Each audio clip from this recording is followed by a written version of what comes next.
కొంతమంది అప్పటిదాకా సేవకురాలు సేవకుడు అప్పటిదాకా దీనులుగా ఉండి అన్ని పనులు వాళ్ళే చేసుకుంటారు. సేవకుడు సేవకురాలు అన్న ప్రతిష్ట జరిగిన తరువాత ఒక 6 నెలలు, ఒక సంవత్సరం గడవగానే ఇక ఆటోమేటిక్గా యజమానుడు యజమానురాలు అంతస్తులోకి వెళ్ళిపోతారు.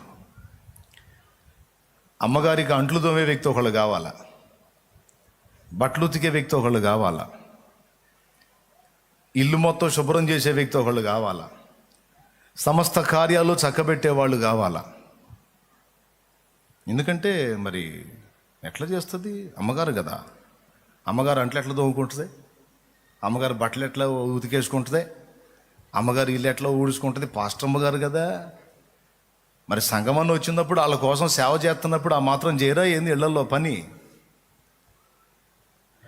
దేవునికి స్తోత్రం కలుగునుగాక.